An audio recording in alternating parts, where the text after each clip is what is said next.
Hello, welcome back to the channel, and today I'm here in Southampton where I'm going to see the SeaCity Museum, which is Southampton's version of the museum. So I'm going to have a look around now. There's 3 galleries to look round. So what I'm going to do it in separate videos over a 3-week period. But yeah, this is the SeaCity Museum. So let's go and have a look. The first exhibition I look at is Southampton, Titanic's story and the Titanic connection to Southampton. This is a brief history of the Titanic. The RMS Titanic was a British ocean liner that sank on April the 15th, 1912 during its maiden voyage from Southampton, England to New York City after striking an iceberg. The disaster resulted in the loss of over 1,500 lives.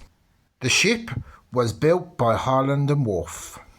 The wreck of the Titanic is located in the North Atlantic Ocean. This is a preview of the artefacts in the Titanic exhibition. This is a docker's hook. Cargo arrives at the docks in bales, sacks and barrels. Dockers use many different specialist handling tools.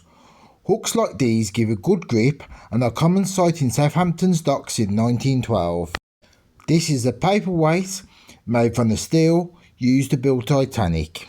This leaflet outlines White Star Company's history and announced the launch of Olympic and Titanic.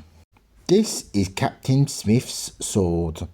Like most officers who work for White Star Line, Captain Smith is in the Royal Naval Reserves. As a former honorary commander of the Royal Navy Reserve, Captain Smith can fly the blue ensign flag from any merchant ship under his command. These are men's shoes which date around 1900s. Many crew members, when they were away, pawn the best shoes so the families have money for food. When they return, they will use part of their wages to reclaim the shoes. This is a discharge book belonging to Walter Hurst, who was a fireman on Titanic. Every crew member has a discharge book which they hand in when they muster, report for work on board. The book is returned at the end of the voyage with a short report on their behaviour and the quality of their work. This is a second-class breakfast menu dated 11th of April 1912. This is a ticket for a second-class dining room because each passenger is given a ticket for one of the dining rooms, first, second or third class. White Star Line commissioned Royal Crown Derby to produce china for the a la carte restaurants on Titanic and Olympic. In 1911, when the 2 ships were in dock in Belfast, a stewardess on Olympic was given his plate by a friend working on Titanic. Titanic had a first-class smoke room. This tile was left over when the floor was laid in Titanic's smoke room. This is the style of plate that was used in the first-class dining room. Food in first class is often served from silver or silver-plated dishes.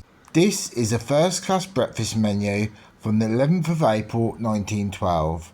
Menus on Titanic are printed as postcards. Passengers and members of the crew send them to friends and family. Once on board, the crew are given keys to their lockers. These keys are from the third-class steward Robert Burstow's locker. This is the key for room 407 in Southwestern Hotel, Southampton. The night before Titanic sets sail, some passengers stay in Southampton. Many first-class passengers, including Titanic's designer Thomas Andrews, stay at the Southwestern Hotel in Southampton. This is the White Star Line house flag. This chain with a central crossbar through each link is made to the same design as Titanic's anchor chain. This is a White Star Line deck chair. First and second class passengers on White Star liners can enjoy the fresh air on deck in chairs like this. This deck chair is from the Olympic.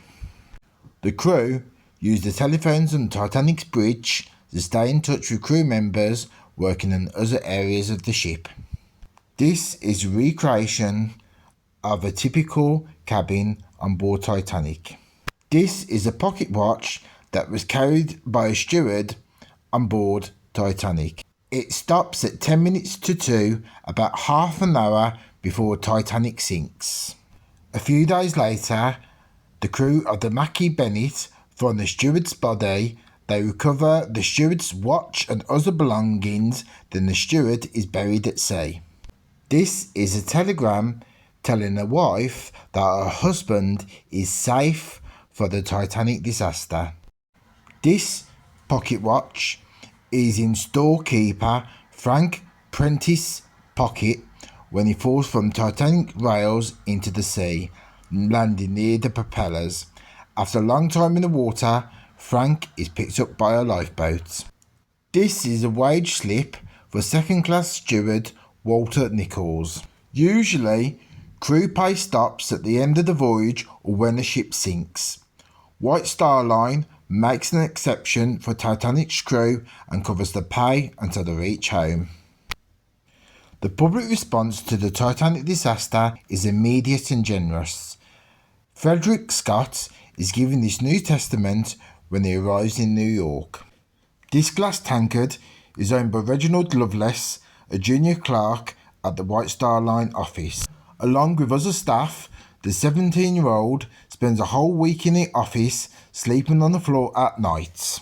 He updates the list on the railings outside and deals with inquiries from anxious relatives.